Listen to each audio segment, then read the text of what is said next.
हम लोग पिछले क्लास में रेशियो एंड प्रोपोर्शन का कुछ चीज़ जो था फैक्चुअल चीज़ें वो डिस्कस किए थे, उसके आगे हम लोग कंटिन्यू करेंगे। और कहता है कंटिन्यूड प्रोपोर्शन। कंटिन्यूड प्रोपोर्शन मतलब कंटिन्यू से ही शब्द बना है कंटिन्यूड प्रोपोर्शन। तो अगर कंटिन्यूड प्रोपोर्शन की बात हम करते हैं तो चार टर्म्स अगर एक जगह दिया होगा और वह एक सीक्वेंस में होगा तो कंटिन्यूड प्रोपोर्शन में होगा। जैसे दिया है given A B C are in continued proportion. Continued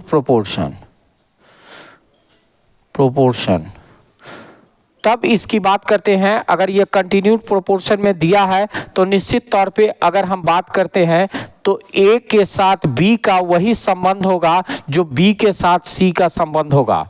A is to B equal to B is to C होगा, मतलब A by B equal to B by C होगा। और क्रॉस मल्टीप्लीकेशन करेंगे तो बी स्क्वायर बराबर ए सी, तो B बराबर हो जाएगा अंडर रूट ए सी। ये आपको फैक्ट होता है जिसको आपको जानना है। तो अब इस तरह से आप देखेंगे कि अगर कहते हैं तो इससे निकल जाएगा, सभी को निकाल सकते हैं। अब अगर यहाँ पर कहते हैं सी बराबर तो बी स्क्वायर बाई ए, और उसी तरह अगर ए बराबर कहते हैं तो बी स्क्वायर बाई सी, सबका फैक्ट्स आप निकाल सकते हैं। इस फॉर्मेट से आप निकाल सकते हैं। यह कंटिन्यूड प्रोपोर्शन में हुआ। अब अगर दिया है कि एग्जाम्पल के तौर पे अगर कहते हैं कि 4:6:6:6:8 दिया है तो निश्चित तौर पे 6:6 का अगर हम कहते हैं बी स्क्वायर बराबर अगर हम कहते हैं a इंटू सी होने का, तो ये यहाँ पर नहीं हो रहा है। तो 4, 6 और 8 कंटिन्यूड प्रोपोर्शन में नहीं है। प्रोपोर्शन में नहीं है मतलब ये नहीं है, क्रॉस दिया जाएगा। ये एग्जाम्पल के तौर पे है। उसी तरह अगर हम कहते हैं दूसरे एग्जाम्पल की बात करते हैं 2, 4, 6 या 2, 4, 8 कंटिन्यूड प्रोपोर्शन में है कि नहीं ये चेक करने के लिए, तो 2:4:4:8 है। अब यहाँ देखिए 4:4 इक्वल टू 2:8 है, 2:8 है, मतलब 16 इज इक्वल टू 16 है। दैट मीन्स यह कंटिन्यूड प्रोपोर्शन में है।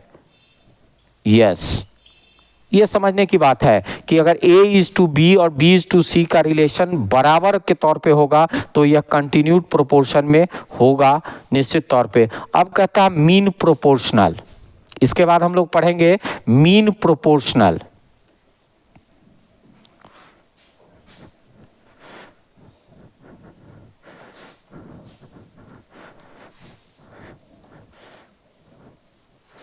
मीन प्रोपोर्शनल, मीन मतलब बीच का, प्रोपोर्शनल आपसे पूछ रहा है तो निश्चित तौर पे आप ये देखेंगे कि मीन प्रोपोर्शन क्या लिखेंगे। तो कहता है ए, एक्स और बी, तीन चीजें दिया हुआ है ए, एक्स और बी। अब यह कंटिन्यूड प्रोपोर्शन में है। कंटिन्यूड प्रोपोर्शन में अगर दिया है तो निश्चित तौर पे क्या होगा, A is to X is to X is to B होगा, मतलब एक्स स्क्वायर बराबर ए इंटू बी, तो एक्स बराबर होगा अंडर रूट ए बी। और ये मीन प्रोपोर्शनल होगा। क्या होगा, मीन प्रोपोर्शनल होगा। एक्स इज मीन प्रोपोर्शनल, ये आप निकाल पाएंगे। उसी तरह कहता है थर्ड प्रोपोर्शनल। अब यहाँ अगर कहेंगे कि x is the mean proportional of a and b terms, उसी तरह अगर इसके ऊपर अगर आप कहते हैं तो ये होगा मीन प्रोपोर्शनल। हमने चर्चा किया मीन प्रोपोर्शनल। उसके बाद अब अगर इसकी बात करते हैं तो इसी में हम लोग को पढ़ना है थर्ड प्रोपोर्शनल। मतलब थर्ड प्रोपोर्शनल में क्या होगा, तीसरा टर्म नहीं दिया होगा। तीसरे टर्म की बात हम करते हैं और उस पर यहाँ a x b अगर दिया है, क्या दिया है, a b और x। अब अगर हम थर्ड प्रोपोर्शनल की बात करते हैं तो थर्ड प्रोपोर्शनल में क्या दिया रहेगा, तो दिया रहेगा ए, बी और एक्स इन थर्ड प्रोपोर्शनल में। ए, बी और एक्स इन कंटिन्यूड प्रोपोर्शन है तो होगा A is to B equal to B is to X. मतलब निश्चित तौर पे आगे देखेंगे तो A cross x equal to B cross B होगा, मतलब बी स्क्वायर बराबर ए क्रॉस एक्स होगा।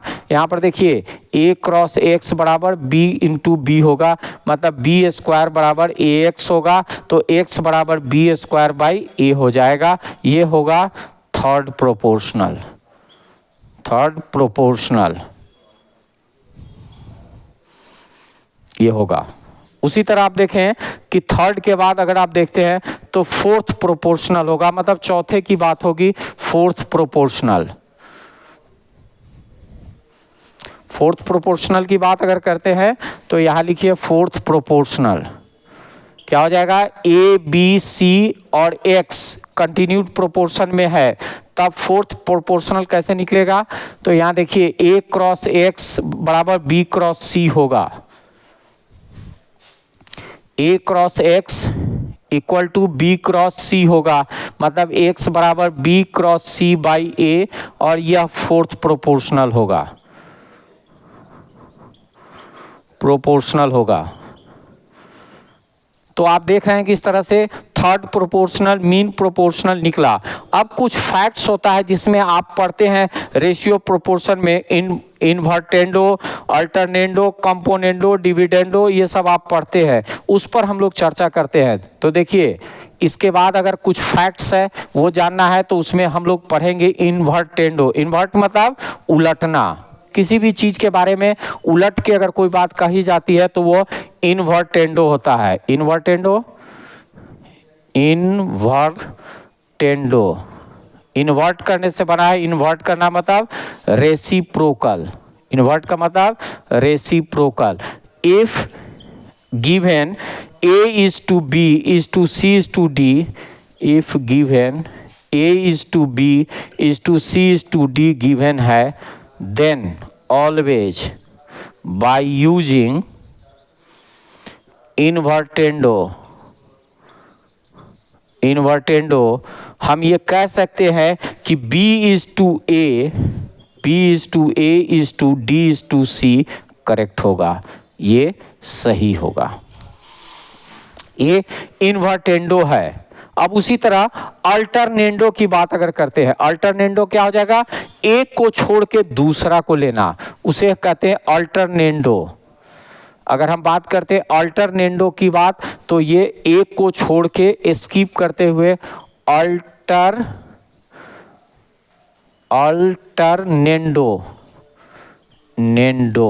Alternendo, skipping one, skipping by one. अगर ये दिया है तो बाई यूजिंग इन अल्टरनेंडो, यहाँ देखिए अल्टरनेंडो को यूज करेंगे, अल्टरनेंडो तो यूज करेंगे तो निश्चित तौर पे ये सही होगा, a is to C is to B is to D. A को छोड़ के, ए को ये छोड़ के सी पर पहुंच गया, बी को एक छोड़ के डी पर पहुंच गया, और ये सही होगा अल्टरनेंडो से। फिर उसी तरह अगर हम पढ़ते हैं कंपोनेंडो, कंपोनेंडो मतलब जोड़ना, कंपोनेंट करना मतलब जोड़ना, तो कंपोनेंडो की बात अगर कहते हैं तो निश्चित तौर पे आप देखें कंपोनेंडो में क्या होगा, जुड़ेगा, कंपोनेंडो, कंपोनेंडो। तो अगर ऐसा दिया है कंपोनेंडो में या दिया है तो बाय यूजिंग कंपोनेंडो अगर हम लिखते हैं a plus B is to B is to C plus D is to D, ये सही होगा, ये करेक्ट है। अगर हम कंपोनेंडो के बात कहते हैं डिविडेंडो, तो डिविडेंडो आप देखिए, डिविडेंडो मतलब कम होना, घटना, डिविडेंडो, बाय यूजिंग डिविडेंडो। यहाँ प्लस करते थे, अब वहाँ क्या करेंगे, माइनस करेंगे, डिविडेंडो। तो डिविडेंडो में क्या हो जाएगा, a प्लस के जगह माइनस बी होगा, c प्लस के जगह माइनस डी हो जाएगा, c माइनस डी, और ये डिविडेंडो होगा। अब हम लोग दोनों को साथ में मिला के भी यूज कर सकते हैं, कंपोनेंडो एंड डिविडेंडो, वो यूज कर सकते हैं और वो साथ में यूज होगा। कैसे यूज होगा, तो componendo and dividendo, componendo and dividendo. By using componendo and dividendo, दोनों को जोड़ और घटाव दोनों साथ चलेगा, मतलब a plus B is to a minus B is to क्या हो जाएगा, c plus D is to c minus D, ये करेक्ट होगा। तो इस तरह से हमने देखा कि ये सारे फैक्ट्स हैं जो काम करेंगे रेशियो के सवालों को सॉल्व करने के लिए। तो इस तरह आज हम लोगों ने इन चीज़ों को डिस्कस किया और इन सब को धीरे धीरे करके सीखते चल रहे हैं, और अगले बार से कुछ फैक्ट्स को पढ़ने के बाद जब हम सवालों पर जाएंगे तो ये सवाल हमारे लिए बनाना बहुत आसान हो जाएगा। फिर भी अगर कुछ आप लोगों को इसमें कुछ लगता हो समझने के लिए और भी रह गया हो तो कमेंट बॉक्स में डालें। Please like and subscribe the channel. Thank you.